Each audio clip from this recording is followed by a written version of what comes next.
Makna daripada perkataan Imam Al-Ghazali rahimahullah wa nafa'ana bi ulumih. Derajat yang ketiga, dan ini lebih halus, lebih tersembunyi daripada sebelumnya. Derajat pertama dan yang kedua.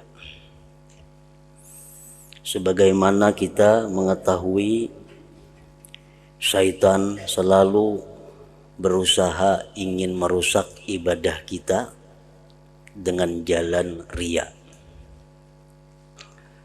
Dengan demikian, ibadah yang kita lakukan itu bukan hanya tidak mendapatkan pahala, tetapi bahkan mendatangkan dosa kepada yang melakukan ibadah itu. Ada beberapa macam tingkatan daripada godaan-godaan syaitan untuk mendatangkan riya di dalam ibadah kita. Dari mulai yang terang-terangan sampai mulai yang samar sampai kepada yang sangat samar. Walhasil ibadah yang dilakukan itu menjadi rusak. Dalam derajat yang pertama terdahulu disebutkan contohnya kita sembahyang. Tiba-tiba begitu sembahyang datang sekelompok manusia. Di tengah-tengah kita sembahyang datang kelompok manusia. Lalu syaitan membisiki dalam hati kita, ujar syaitan, ikam baik-baik sembahyang. Husuk-husuk sembahyang. Tu orang banyak datangan. Amun ikam kada husuk sembahyang, amun ikam baancap-ancap sembahyang, kayaknya ikam dipadahkannya orang nang kada baik. Nah, ini bujukan syaitan yang terang-terangan dan itu kasar. Orang-orang yang sedikit punya ilmu sudah bisa menolak godaan syaitan seperti itu. Karena jelas kalau kita merubah gaya sembahyang kita menjadi lebih baik karena kedatangan orang banyak, itu jelas sudah riya. Nah, demikian pula kita bandingkan dengan sedekah umpamanya. Kita bersedekah, waktu kita saurangan kada terbuka-buka hendak membuat duit kecilingan masjid. Nah, begitu orang datangan, orang banyak, lalu syaitan menggeritik di dalam hati kita, tuh ambil duit di kantong 100.000, orang banyak melihat, masukkan dalam cilingan, jadi ikam dipadahkan orang pemurah kayaknya sosial. Nah, ambil 100.000 masukkan ke cilingan, padahal sing lawasan tadi seorangan di masjid kada terbuka-buka macam itu pikiran. Nah, begitu orang datangan membuat kecilingan 100.000. Nah, ini jelas godaan syaitan seperti itu adalah riya. Bukan hanya menggugurkan pahala, tetapi mendapatkan siksa dan azab dari Allah. Nah, itu jelas. Yang derajat kedua agak samar sedikit. Ini orang-orang yang baru-baru atau hanyar-hanyar menuntut ilmu, bisa kada bisa menanggapinya, bisa kada bisa menolaknya. Kita sembahyang, di tengah-tengah sembahyang atau di tengah-tengah beribadah datang sekelompok orang. Syaitan membisiki hati kita. Jadi syaitan tuh orang banyak datangan, ikam baiki pembacaan itu, baiki rukuk, baiki sujud, supaya sembahyang ikam tuh sempurna. Bila sembahyang ikam sempurna, kayaknya orang melihat baiknya sembahyang itu. Nah, lalu orang kena mengikuti kayak ikam sembahyang baik. Bila orang mengikuti ikam sembahyang ikam baik, itu ikam dapat juga pahalanya. Dapat ikam pahalanya. 10 nang mengikuti ikam karena ikam sembahyang baik, 10 ikam dapat pahala. 20 nang mengikuti, 20 ikam dapat pahala. Nah, jadi baiki sembahyang ikam tuh. Nah, ini agak halus godaan syaitan daripada yang pertama tadi. dengan dalih kebaikan, dengan alasan kebaikan. Karena kira syaitan kalau inya menuruti ikam sembahyang nang baik itu ikam dapat pahala, ditiru orang berapa nang meniru ikam pahala, nang meniru sembahyang saitulah banyaknya ikam dapat pahala. Nah kalau kita kadang mengerti itu, lalu kita membaiki sembahyang kita dengan tujuan supaya orang meniru kayak kita. Padahal ini adalah bujukan daripada syaitan. Bila kita menuruti itu, otomatis kita riya ngarannya. Kita dapat pahala, bahkan dapat siksa. Nah, bersedekah contohnya. Begitu orang banyak, syaitan membisiki hati kita. Ikam jaka bersedekah, itu orang banyak. Bila ikam bersedekah, orang melihat, orang umpat dia menuruti ikam. Orang terbuka hati menuruti ikam karena ikam menghuluakan bersedekah. Berapa nang umpat bersedekah mengiringi ikam dapat juga pahalanya sebanyak itu. Nah lalu bersedekahlah kita karena tergiur tadi. Padahal itu merupakan bujukan daripada syaitan. Bujukan daripada syaitan. Sehingga sedekah tadi kada berguna. Nah itu sudah mulai agak samar. Derajat yang ketiga, nah dan ini lebih halus lagi daripada sebelumnya.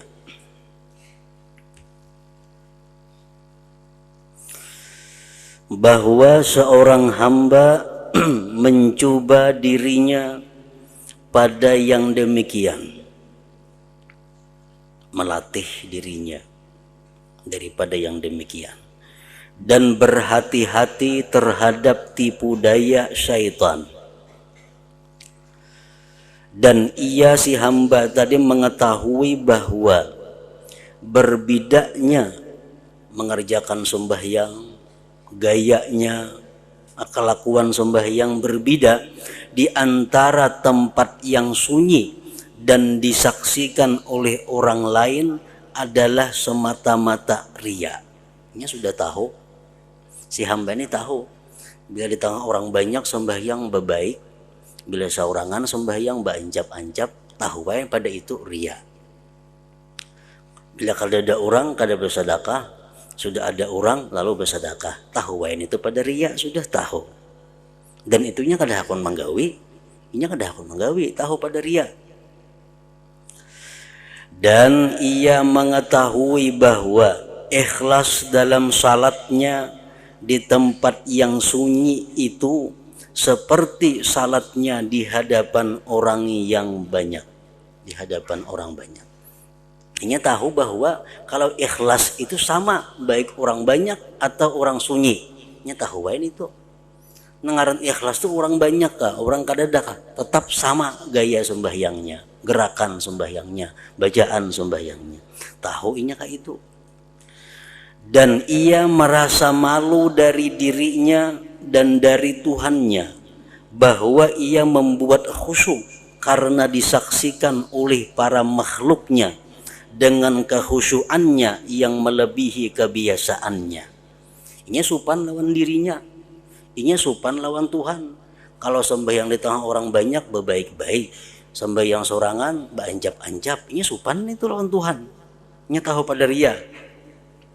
Nah, maka ia menghadap atas dirinya di tempat yang sunyi dan ia membaguskan salatnya menurut cara yang disenanginya di hadapan orang banyak. Dan ia melakukan salat di hadapan orang banyak juga seperti itu. Maka ini termasuk riya yang dalam pula.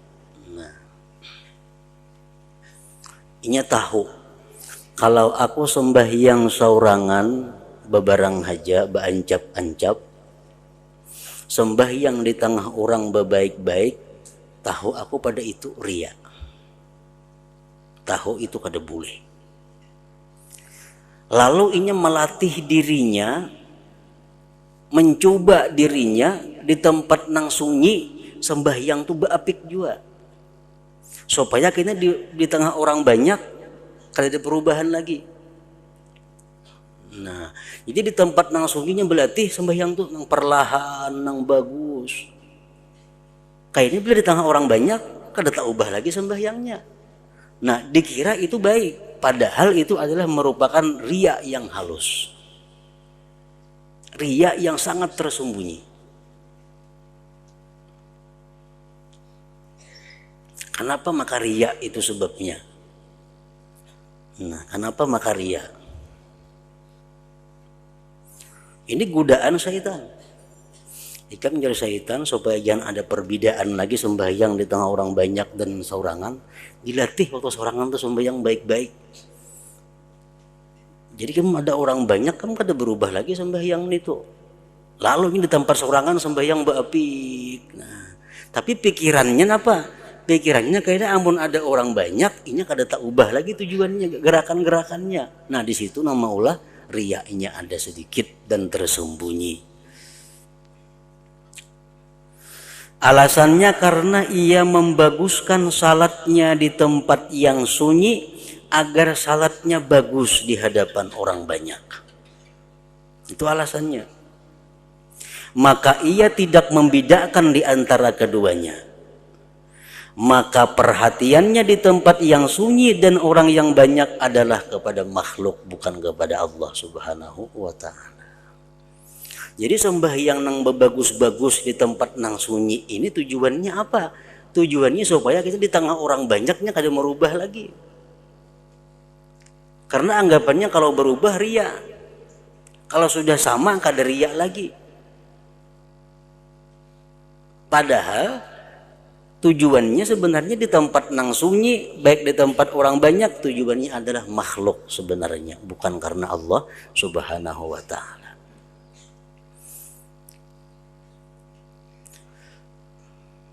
Contoh yang lain umpamanya, entah pula orang kadada, entah pula orang belum ada nama lihat, aku hendak bersedekah 10.000 rupiah. Nah, tujuannya apa? Supaya kayaknya aku bila ada orang banyak, aku bersedekah, aku kadada lagi perbedaan antara ada orang lawan kadada orang, sama pada 10.000. Jadi kulatih dulu diriku bila kadada orang juga pun tetap 10.000 juga. Ada orang 10.000 juga. Nah, bila macam itu cara kita melakukan ibadah, itu riya yang sangat tersembunyi, riya yang sangat dalam.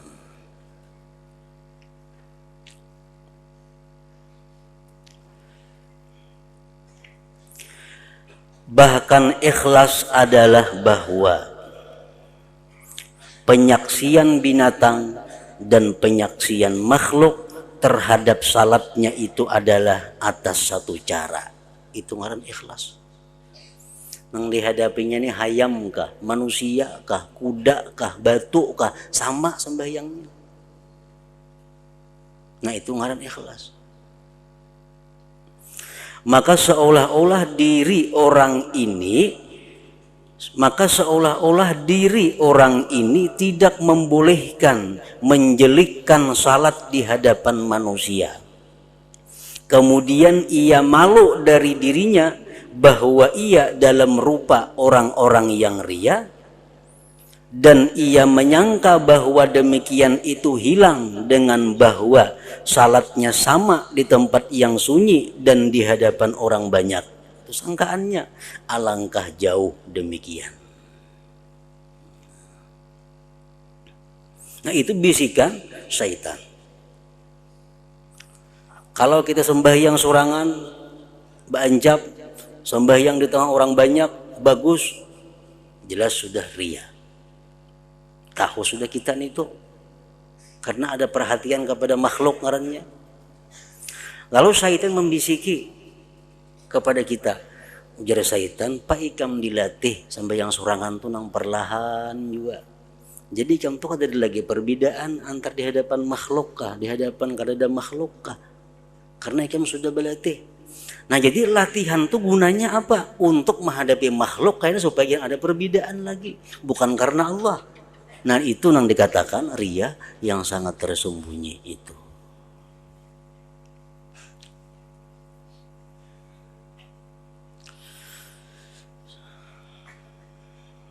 Tetapi hilangnya demikian adalah dengan bahwa ia tidak memperhatikan kepada makhluk. Hilangnya riya itu kalau sudah ia kada memperhatikan lagi kepada makhluk. Sebagaimana ia tidak memperhatikan kepada benda-benda padat di tempat yang sunyi dan di hadapan orang banyak semuanya. Di hadapan lamari sembahyang kita mestinya sama dengan di hadapan manusia. Kalau kita sembahyang itu karena Allah. Kalau kita sembahyang karena Allah. Di hadapan tihang kita sembahyang sama dengan di hadapan manusia.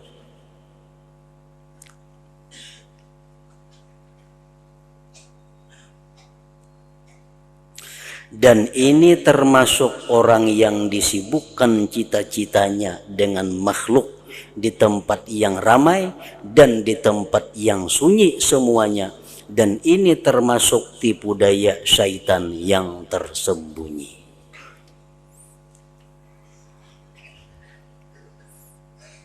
Nah, jadi syaitan kalau kada mampu menggoda kita dengan derajat yang pertama, dia akan menggoda kita dengan derajat yang kedua. Derajat yang kedua kita masih bisa menolak syaitan, digudanya pulang kita dengan derajat yang ketiga tadi, yang semakin samar keriaannya itu, padahal ria.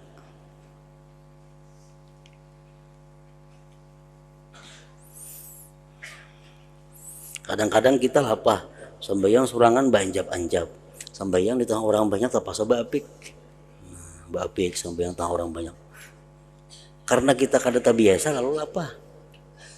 Nah, oke syaitan mau nikam hanak adalah apa lagi sembahyang baapik di tengah orang banyak, padilatih waktu suhunya kita bagamat juga perlahan juga. Jadi kada apa kamu di tengah orang banyak sembahyang perlahan itu. Nah, ya itu maksudnya. Kelihatannya bagus tapi pada hakikatnya adalah riya yang tersembunyi. Nang ikhlas itu adalah orang yang sembahyang seorangan karena Allah, orang yang sembahyang di tengah orang banyak pun kayak apapun caranya karena Allah juga.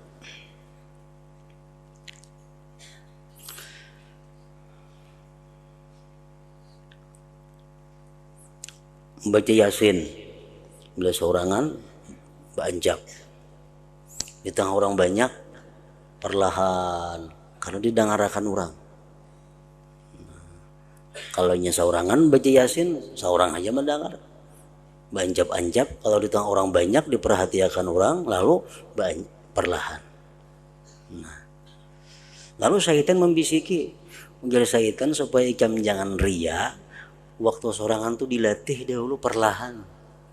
Waktu seorang tuh dilatih perlahan ikam baca Yasin. Kayaknya kata orang banyak kamu kada canggung lagi, kada lapah lagi perlahan. Nah, itu adalah ria bila kita menuruti bujukan bisikan daripada syaitan tadi. Derajat yang keempat, dan ini adalah yang lebih halus dan lebih tersembunyi. Kalau nang ketiga itu sudah kada mampan juga menggoda kita syaitan, masuk pulangnya kepada yang keempat, bahwa manusia memandang kepadanya sedang ia tengah melakukan salat atau membaca Quran atau ibadah apakah, maka syaitan lemah untuk berkata kepadanya khusyuklah karena mereka. Kita membaca Quran sembahyang, datang orang, syaitan baik-baik kan sembahyang tuh ada orang, kada mampan dan itu kita tahu pada itu kada boleh. Nah, syaitannya kalau kita tahu pada itu kada bolehnya kada menggoda lewat situ. Karena syaitan tahu bahwa orang itu telah memahami terhadap demikian. Dia sudah mengerti, nangka itu ria, kada mau menuruti.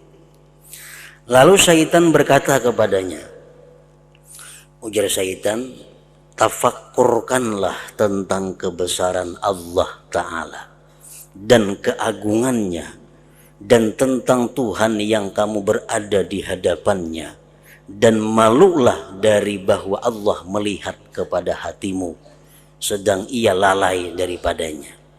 Nah, kita sembahyang,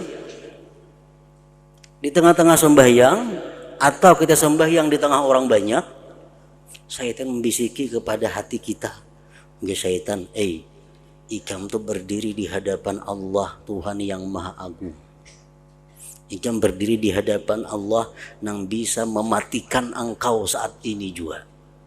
Engkau berdiri di hadapan Tuhan yang Maha Tinggi. Maka baik-baik hati ikam kepada Allah, jangan lupa. Nanti Allah akan marah kepadamu. Nah kan bujur tuh binanya. Bujur pun syaitan itu. Karena kita dibisikinya macam itu, maka dengan demikian hatinya hadir. Lalu hati ingat kepada Allah. Dan anggota badannya khusyuk. Dan ia menduga bahwa demikian adalah ikhlas yang sebenarnya. Dikira itu ikhlas. Perhatian baca Quran. Datang orang, syaitan membisiki, syaitan, ikam baik-baik membaca kalam Allah. Itu kalam Allah nah ikam baca. Bujur-bujur makhrajnya, bujur-bujur panjang handapnya. Lalu kita bujur-bujur. Dikira kita bujur-bujur sudah ikhlas. Padahal itu adalah riya. Padahal itu adalah tipu daya dan penipu yang sebenarnya. Di mana tertipunya kita di situ? Karena sesungguhnya kekhusyuannya jikalau karena pandangannya kepada kebesaran Allah, niscaya geritik ini terus menerus padanya di tempat yang sunyi, dan niscaya hadirnya geritik hati tersebut tidak tertentu dengan keadaan hadirnya orang lain. Di situ tandanya. Jakanya kita bujur-bujur ikhlas di tempat nang sunyi pun kita merasakan bahwa kita berdiri di hadapan Allah.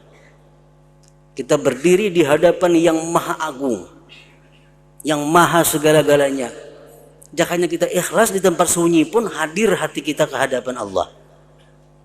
Tapi di tempat sunyi kenapa kada hadir macam itu? Kada ada bisikan nang ikam berdiri di hadapan Allah, ikam berdiri di hadapan Tuhan yang Maha. Kenapa kada hadir bisikan itu di tempat nang sunyi? Bila tengah orang banyak hadir bisikan nang macam itu. Nah berarti bisikan itu daripada syaitan. Jakanya bujur-bujur ikhlas, niscaya geritik ini terus menerus padanya di tempat yang sunyi, dan niscaya hadirnya geritik hati tersebut tidak tertentu dengan keadaan hadirnya orang lain. Baca Quran di tengah orang banyak, hati kita ada bisikan, yang baca tuh kalam Allah, hati-hati. Bujurakan makhrajnya, bujurakan panjang handapnya tuh kalam Allah yang baca. Turut ya, perlahan baca. Kayaknya di tempat nang sunyi, saurangan, kenapa geritik hati itu kada hadir nang madahkan bahwa itu kalam Allah, hati-hati kenapa? Berarti itu daripada syaitan. Jakanya kita ikhlas, walaupun kita di tempat nang sunyi, tetap kita baca itu adalah kalam Allah. Nang kita baca ini kalam yang Maha Agung. Tetap kita hati-hati panjang handap dan makhrajnya itu. Nah di waktu sendiri kada hadir geritik hati seperti itu, di tengah orang banyak hanyar timbul, berarti itu daripada syaitan, menunjukkan bahwa ibadah kita kada ikhlas lagi. Nah ini yang paling halus di antara godaan atau bujukan syaitan untuk merusak ibadah kita.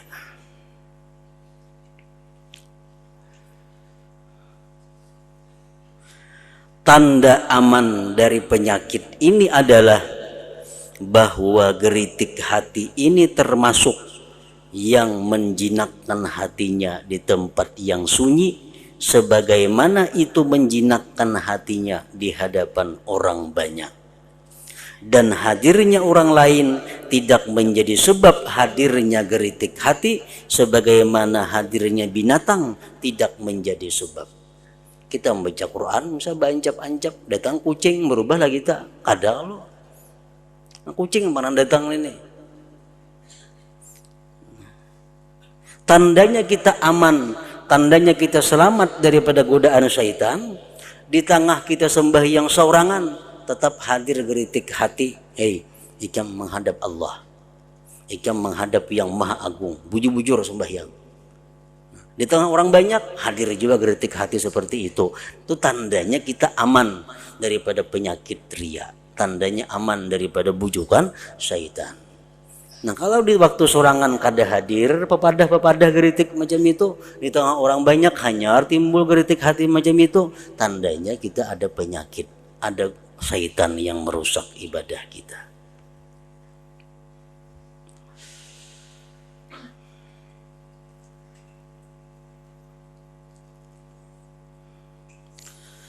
Maka selama ia membedakan dalam keadaan-keadaannya antara penyaksian manusia dan penyaksian binatang, maka ia telah keluar dari kemurnian ikhlas.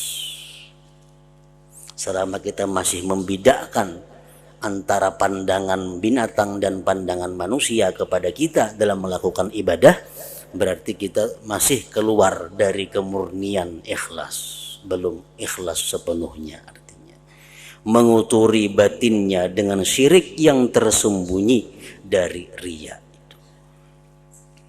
Syirik ini lebih tersembunyi di hati anak Adam daripada merayapnya semut yang hitam pada malam yang gelap di atas batu yang keras, sebagaimana yang disebutkan dalam hadis.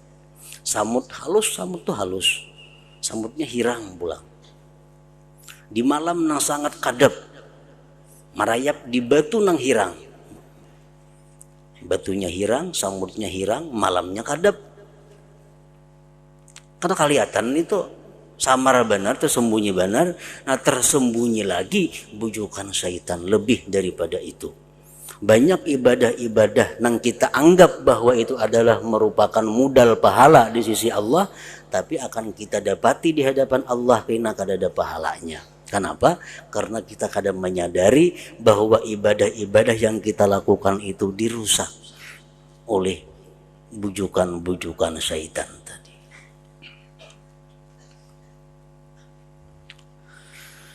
Tidak selamat dari syaitan kecuali orang yang halus pandangannya dan beruntung dengan penjagaan Allah Ta'ala, taufiknya dan petunjuknya.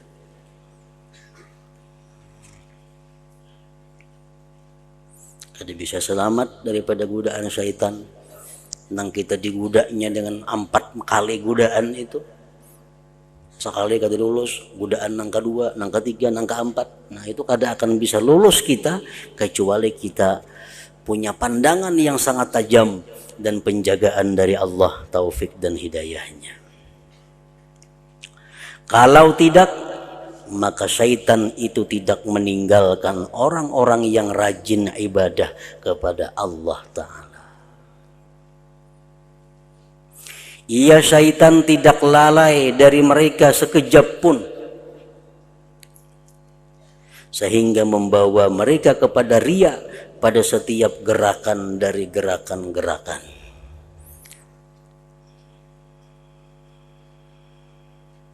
Sehingga pada bercelak mata, memutung kumis, memakai minyak harum pada hari Jumat, dan memakai pakaian-pakaian, itu pun kada sunyi daripada bujukan dan godaan syaitan. Yang intinya adalah minimal usaha syaitan itu menghilangkan pahala. Kalau bisa akan membuat dosa. Nah, itu syaitan tuh usaha minimalnya adalah kada berpahala ibadah kita. Itu minimal gawian syaitan. Kalau nyakawa ibadah itu jadi dosa. Dan syaitan pun kada lalai walaupun sekejap tadi untuk merusak kita itu.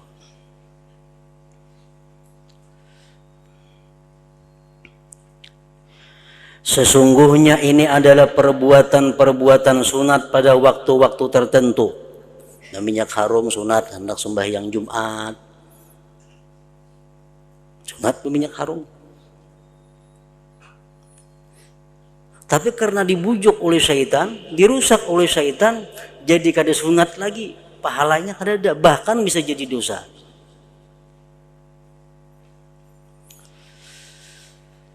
Sesungguhnya ini adalah perbuatan-perbuatan sunat pada waktu-waktu tertentu, dan bagi nafsu padanya ada keuntungan yang tersembunyi karena keterkaitan pandangan makhluk dengannya dan kerajinan tabiat dan karena kejinakan tabiat dengannya. Lalu syaitan mendorongnya kepada melakukan perbuatan itu, dan ia berkata, ini adalah sunat yang tidak semestinya kamu meninggalkannya.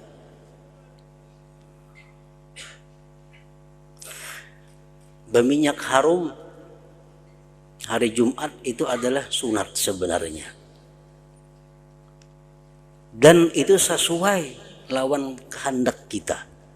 Kita kan tujuan yang harum-harum sesuai dengan tabiat kita. Nah, sekarang kita melakukan berminyak harum itu apakah karena sunnah Nabi atau karena sesuai lawan tabiat kita? Syaitan kadang-kadang menyuruh berminyak harum itu sunat. Padahal kita minyak harum bukan karena sunatnya, tapi karena memang kita katuju dengan minyak harum itu. Nah, sehingga kada berpahala lagi jadinya.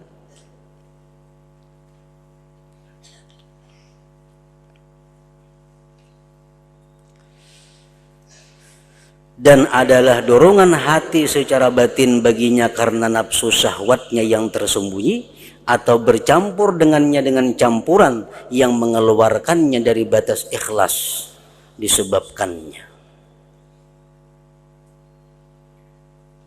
Tandanya bahwa kita berminyak harum itu bukan semata-mata karena Allah. Allah Subhanahu wa ta'ala melalui Rasulullah dalam hadis-hadis Rasulullah menguraikan bahwa hendak ke masjid itu sunat berminyak harum. Allah kadang menentukan minyak harum Hajar Aswad, kada ada dalam hadis. Minyak harum sedap malam, kada ada. Itu hanya selera kita. Nah, kadang-kadang kita mencari bau minyak harum itu yang sesuai dengan keinginan kita, yang sesuai dengan nafsu kita. Sehingga kita pakai minyak harum hari Jumat itu bukan hanya karena Allah, tapi karena kita katuju. Nah, bercampur artinya ikhlas dengan katujunya nafsu kita. Ada berpahala lagi. Karena sudah bercampur dengan karena Allah dan katujunya kita. Atau bercampur dengannya dengan campuran yang mengeluarkannya dari batas ikhlas disebabkannya. Dan apa yang tidak selamat dari penyakit-penyakit ini semua, maka itu tidak ikhlas ngarannya. Nang kada selamat dari penyakit-penyakit itu tidak ikhlas.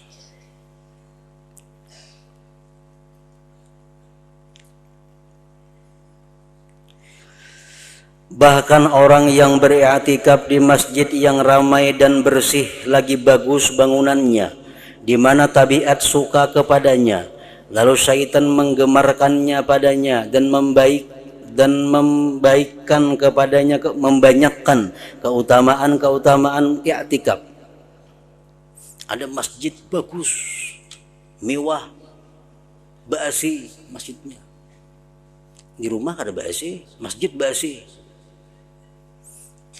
Jadi syaitan yang mencoba i'tikaf ke masjid ganal pahalanya. Masjidnya nyaman, masjidnya bagus, masjidnya dingin. Nyaman pada di rumah. Nah, ini kadang-kadang kita tergoda ke masjid i'tikaf.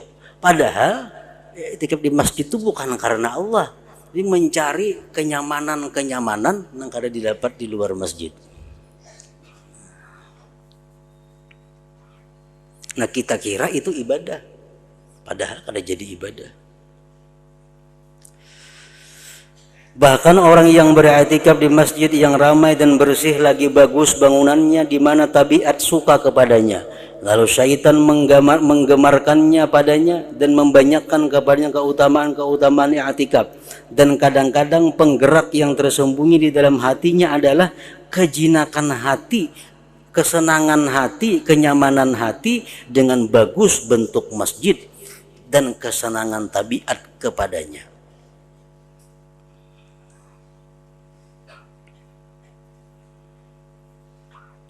Padahalnya beriktikaf itu bukan mencari pahala, iyanya semata-mata untuk memandang kehebatan masjid itu, kemewahan masjid itu, kenyamanan di masjid itu. Dan demikian itu menjadi jelas kepada kecenderungannya kepada salah satu dari dua masjid atau salah satu dari dua tempat, apabila salah satunya itu lebih bagus daripada yang lain. Dulu masjid lagi buruk, lagi panas, ada terbuka-buka hati nak beriktikaf. Sekali masjid dirumbak, dirihab, bagus, indah, mewah, berdingin, basi, bang pina rajin beriktikaf. Oh, berarti orang ini kada karena Allah durungan i'tikafnya.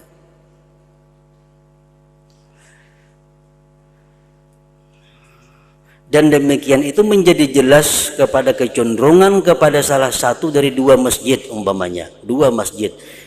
Sini masjid nang buruk, panas, lampit, kada hambal. Nang di sini dingin, basi, mewah, hambal, kandal. Kemana beriktikaf hendak? Nah, bila kita beriktikaf hendak yang lebih baik itu berarti ada campuran nafsu kita. Berarti ada tercampur dengan hawa nafsu kita, ketujuh nang nyaman. Dan semua itu bercampur dengan campuran-campuran tabiat dan kotoran-kotoran diri. Ada ikhlas lagi ngarannya. Jaka ikhlas tuh masjid nang panas tuh i'tikaf juga. Nang lampit itu.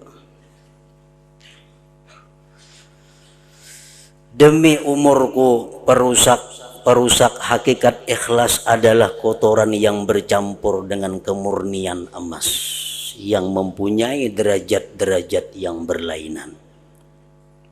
Maka seyogianya daripadanya itu sesuatu yang baik, dan sebagian daripadanya itu sesuatu yang banyak, dan sebagian daripadanya itu sesuatu yang sedikit tetapi mudah diketahuinya, dan sebagian daripadanya itu sesuatu yang halus di mana tidak mengetahuinya kecuali orang yang meneliti dengan seksama, lagi yang melihat dengan penglihatan hati. Campuran ikhlas ini macam-macam. Ada yang banyak dan jelas kelihatan campurannya. Ada yang banyak namun tersembunyi. Ada yang sedikit dan tersembunyi. Nang kada kawa dilihat kecuali orang-orang nang meneliti dengan bujur-bujur. Dan kotoran hati, penyelinapan syaitan dan jahatnya nafsu itu lebih samar daripada demikian itu dan lebih halus. Karena inilah dikatakan 2 rakaat dari orang yang alim itu lebih afdal daripada ibadah setahun dari orang jahil. Ada yang mengatakan hadis Nabi bahwa 2 rakaat sembahyang dari orang yang alim lebih afdal dari 100 rakaat orang jahil. Yang dimaksud dengannya adalah orang yang alim yang melihat dengan mata hati kepada penyakit-penyakit yang halus sehingga ia terlepas daripadanya. Artinya 2 rakaat tapi ikhlas, kada bercampur macam-macam. Durungan sembahyang 2 rakaat itu karena Allah semata lebih baik daripada orang sembahyang beribu-ribu rakaat tapi bercampur-campur niatnya. Sesungguhnya orang yang jahil itu pandangannya kepada zahir ibadah. Orang jahil yang penting ibadah zahirnya. Makin banyak makin bagus jadinya. Dan tertipu dengannya. Seperti pandangan orang hitam kepada merahnya dinar yang disapuh dan bundarannya. Padahal dinar itu tidak murni lagi palsu pada dirinya. Orang yang jahil yang penting ada dinar bersih, kada ada rusak, kada ada cacat, padahal palsu. Dan 1 kirat 1 kirat itu 4/6 dinar. Sedinar kita anggap 3 gram umpamanya. Nah 1 kirat itu 4/6-nya. Dan 1 kirat dari emas yang murni, yang disukai oleh orang yang alim, yang melihat dengan mata hatinya, itu lebih baik daripada dinar yang disukai oleh orang yang tertipu lagi dungu itu. Mana hakunnya? Dinar baik berasih cuma sapuhan dalamnya tembaga. Nang ini halus cuma asli murni emas 24. Nah orang nang pintar nang alim tentu memilih yang halus tapi murni emas tadi. Maka itu juga ibadah artinya. Maka begitulah urusan ibadah itu berbeda-beda, bahkan lebih sangat dan lebih besar. Dan jalan masuk penyakit yang pergi menuju kepada macam-macam amal itu tidak mungkin dibatasi dan dihitungnya. Banyak jalan penyakit-penyakit yang merusak ibadah kita. Maka ambillah manfaat dengan apa yang telah kami sebutkan sebagai perumpamaan tadi. Orang yang cerdas itu dicukupkan baginya oleh yang sedikit. Orang yang cerdas cukup sebutin gini contoh cukup. Kawas itu membanding, kau mengias.